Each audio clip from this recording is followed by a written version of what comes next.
What's up, everybody? This is Brandon from ComixKings. Welcome back to the kingdom, or welcome if this is your first time. And today we have a very special book review. Before I get into what I am reviewing, I just want to give another thank you to everybody who's been liking our stuff, commenting, joining us on our lives. You know, we really love doing what we're doing, and we are going to continue. We have no plans on stopping.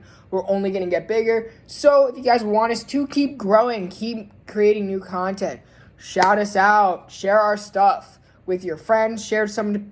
Like, hey, you know that dope Instagram page, ComixKings? Yeah, go follow them.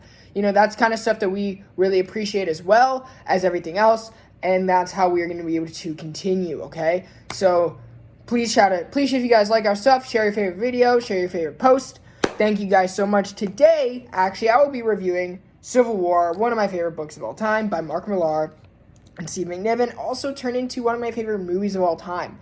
I'm not going to be going into the differences of what was, like, different between the movies and the comics, because that's not the purpose of this book review. It's a book review, not a compare or contrast. If there's something so blatantly obvious, like that mother who is giving Tony all the heat, I will point that out, in which I will be doing that in about 30 seconds. All right, so the first issue of Civil War, let's just dive into it. We got the New Warriors. They're a TV show, which is basically a reality show. They're just fighting a bunch of bad guys, but keep in mind, they are the New Warriors led by Speedball, so they're not going to be doing anything special. So when they go up against people like Nitro, Namorita's like, hey, I got him. So she goes to defeat him, and Nitro is right by Sanford Elementary, and he's like, ha, trick's on you. And he blows up, destroying everything in the vicinity, so we have a bunch of dead people. The Avengers and the X-Men, they're going through the debris, looking for survivors, and they found some. But the people that they found considered the Sentinels to be the real heroes, not the X-Men, because the Sentinels were keeping the X-Men in check from not hurting them, which is already putting a lot of distrust on the people, from, like, the people to the heroes. So at, like, the funeral for all these, like, children, the mother is letting Tony Stark have all the heat. Like I said, a copy and paste right from the book to the movie. At the Baxter Building, we are already seeing heroes argue over what to do.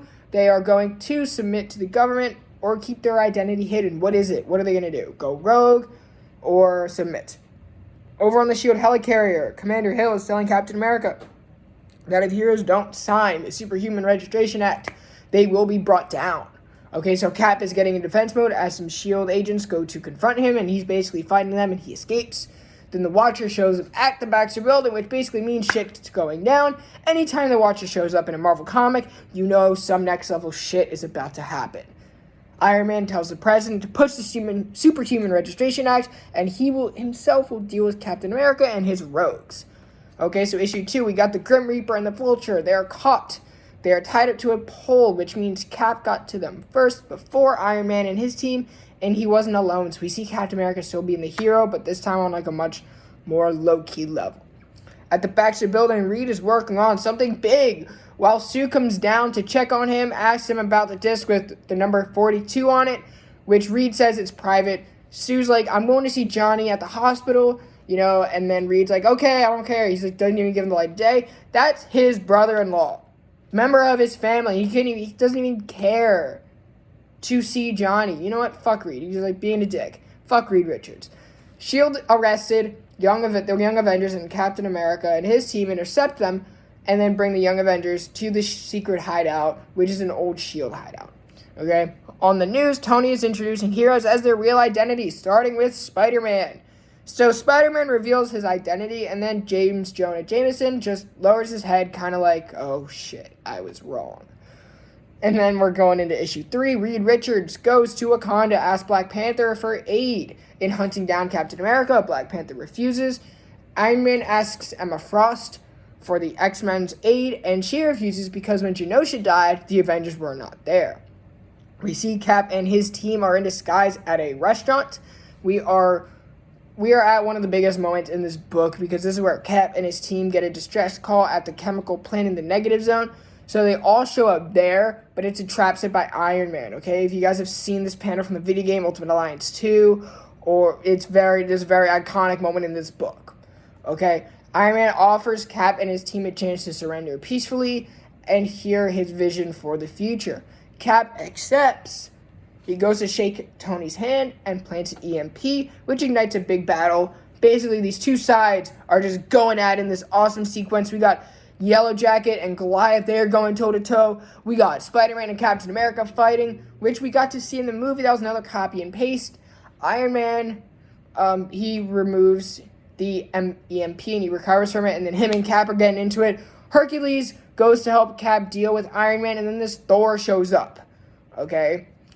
So now we're in issue 4. After Cap's team, they're taking a beating, so they're in retreat. This Thor is just going to town. This doesn't even feel like Thor. This feels like a berserk Thor, okay? Goliath goes to cover their retreat, and Thor takes his hammer right through the middle of his back, which is ignited by lightning, and kills Goliath.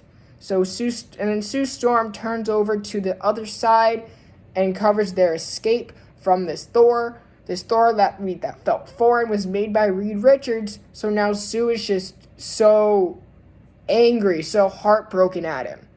Okay, Goliath's deaths took heroes away from both sides because people on Cap's side were like, I ain't doing this. People on Iron Man's side are like, screw you, this is your fault. Sue writes Reed a letter saying how she is ashamed of what he has done and basically the person that he is becoming, so that her and Johnny are now joining Captain America and his team. We see Reed and Tony's next phase of their plan, enlisting the aid of supervillains controlling them to fight Captain America. So now we're in issue 5. We got Cassie and Nighthawk. They walked away and turned themselves over to the government. Okay, so Cassie Lang and Nighthawk, 2 people I do care about Cassie. Nighthawk, not so much. Spider-Man and Iron Man get into an argument, and then Spider-Man leaves. Spider-Man is on the run and gets attacked by some of his rogues, which I believe was Jack-O-Lantern and Green Goblin, which is a test of the control that Reed Richards has on these rogues. Punisher aids Spider-Man and brings him back to Cap, and then Daredevil gets arrested, which I'm like, no, because I love Daredevil. Like, how many times has this man got to be arrested? If there's one thing that's always a thing with Daredevil, he's just constantly getting arrested. And then in issue 6, we got Punisher breaking into the Baxter building, and Sue goes to Atlantis asking Namor for help, but he isn't budging because Sue and Namor kind of have a history together. It's like if Reed wasn't around, it would be Namor. But Namor knows not to mess with Reed Richards, okay? But he's like kind of sly about it too. That's kind of their brief history. Punisher kills Goldbug and Plunderer, which pisses Cap off, so he basically beats the fuck out of Frank Castle. However, Frank won't fight Cap because, like, the whole military respect. The reason why Punisher went to Vietnam was because of the way Cap fought in World War II. It was basically, he's not going to fight someone that he looks up to himself. So they break into the Baxter building to meet Iron Man and his army. Tigra was a spy for Iron Man, basically to know all about Cap's plans. Why can't I talk right now? And Hoagling, who is shape-shifting in Hank Pym's form the entire time and empties the cells of the prisoners. Okay, so now Cap gets his army back. We're going into issue 7. This is the finale, okay? Last issue of this big event. We got the final standoff in this epic battle. The villains take Captain America to the street, and Namor shows up to aid his longtime friend. Taskmaster goes to shoot Sue, and Reed jumps in the way. Yeah, he instantly regret. And then Taskmaster was just like, oh shit. He regret doing that because he got his ass kicked. Hercules and clone Thor get into it, and then Hercules wins. He just completely dismantled Thor as Cap beats the crap out of Tony. The common folks, they go to tackle Captain America, and Cap realizes that even though they're winning the battle, they weren't winning the fight for the people anymore. They weren't fighting for the people. They didn't have their trust. Okay, so it was all about the public image. Steve Rogers gets arrested, but not as Captain America, as Steve Rogers. And then Tony becomes the new director of S.H.I.E.L.D., and Sue returns to Reed. Okay, so that's kind of how we finish this bombastic event. This was awesome. This is one of my favorite comics of all time because it brings heroes from both sides, and it's like, oh shit, we actually have to choose a side between these two groups. Now, personally, I'm Team Captain America. Why? Because I like him a lot better.